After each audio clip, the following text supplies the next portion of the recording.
right intention, right resolve. I was thinking this morning, how are all these, the way these, all of these 8 factors, all these 8 truths, um, these 8, these 8 qualities all come together. The Eightfold Path, how they all hook together, and how they start with right, right understanding, right view, the way things are. The way things are. This is the way things are. Some cause and effect here. And by the way, there's also some ways that we cause ourselves difficulty here. We cause ourselves difficulty. And this is the way we cause ourselves difficulty. But we got to check into this. We got to check into this. But this is the way it is. And we have to see how we're not aligned with the way things are. Oh, okay. All right. So then right intention comes along. And it's like, okay, now it's very pragmatic, very practical. The right intention says, look, if you agree that this is the way things are, and that maybe this is a little bit how we cause ourselves trouble, maybe you'll want to look into this a little bit more closely. Check it out. All right, check it out. And let's move in these directions here. The directions we want to move in here are toward a peaceful kind of renunciation, kind of letting some things go, non-grasping or craving less, grasping less, and not so much ill will, more loving kindness, because those are the things that they're not aligned. We're not aligned with the way things are, so we need to move in those directions. Okay. But wait a minute, I thought this was about, enlightenment, what's this about? Renunciation? I mean, what does that have to do with wisdom? Well, the first part of wisdom is knowing, taking a closer look and seeing how we cause ourselves trouble. No? Yeah? Oh, okay. So I'm going to move in those directions now. Non-ill will. That sounds great. That's a great idea. It's a great, so of course I want to move toward ease of well-being. The idea is if I do some of this, subscribe to this, I'll move in the direction of more ease of well-being. Okay, great. Sounds great. Great. Let me see how did I do today? How did I do today? Well, to be honest, I did find myself running into quite a bit of ill will. I read the news. I had a conversation with my boss. Didn't go so well. I'm feeling unseen. I'm feeling, frankly, pretty irritated about the whole thing. Wait a second. It says this ill will is one of the things that creates dis-ease in here. Oh, okay. But I agreed that I would like to move in the direction, but that's not working.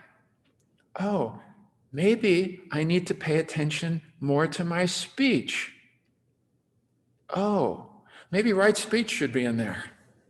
Oh, okay, now I have to pay more attention to speech if I want to move in that direction. It's a good idea, but how do I move in that direction? I guess I'm going to have to start paying attention more to my speech, to what I say and what I don't say. Okay. How did craving go today? How did grasping? Well, since you ask,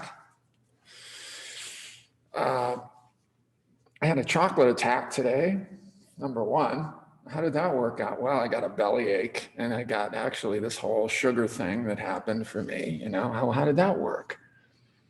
Plus, I really wanted this thing, and I realized I can't have it, and I'm feeling achy about that and kind of disappointed in that.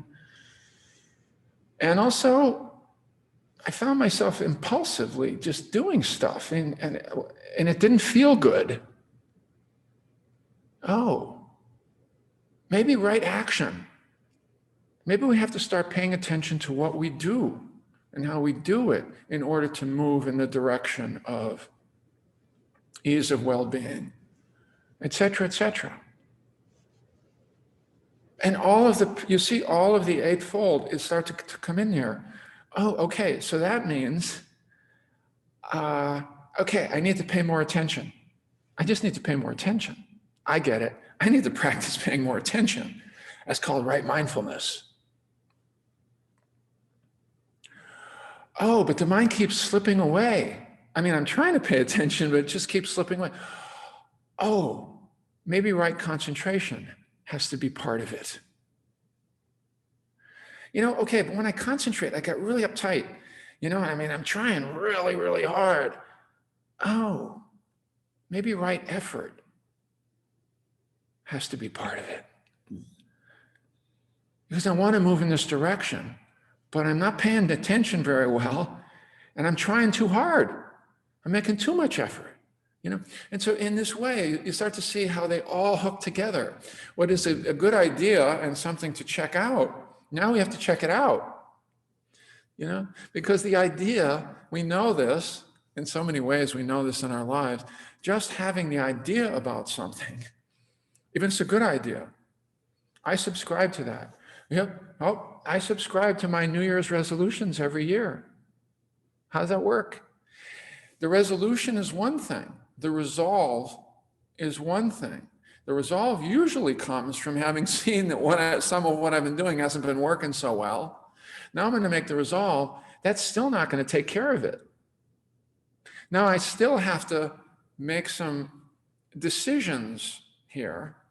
There has to be some restraint, some management of some stuff, or that resolution isn't going to bear fruit, right? So it's really simple like that. In the Eightfold Path, it's how do we take, you can see the Buddha come into these, okay, oh, this is what causes suffering. It's not that's because it's my idea. This is what's going on. Oh, things are really impermanent. Buddha, why did you have to make up the rule that things are impermanent? I didn't make the rules. This is what I'm noticing. Check it out. See if it's true. I saw that, things are impermanent, but I keep trying to make them permanent. That's what the mind's doing. Oh, how do I teach people about this? It's it makes a lot of sense the way the Eightfold Path and the Four Noble Truths get laid out. From what? From his deep insight. Not from some idea, macro-theoretical idea of how things work. This is what he saw in his meditation. This was the revolutionary thing. He saw how he created suffering for himself, right? By not being aligned with some of the way things are. And he said, okay, well, how do I align? Oh, and how do I teach it? How do I, et cetera, yeah? So right intention is just that, it's like, yes. We do have to have some kind of intention, or we're just going to be willy-nilly, or we're just going to be stuck in the idea, Oh yeah, it's all one. No, it isn't. I'm being divisive all day long.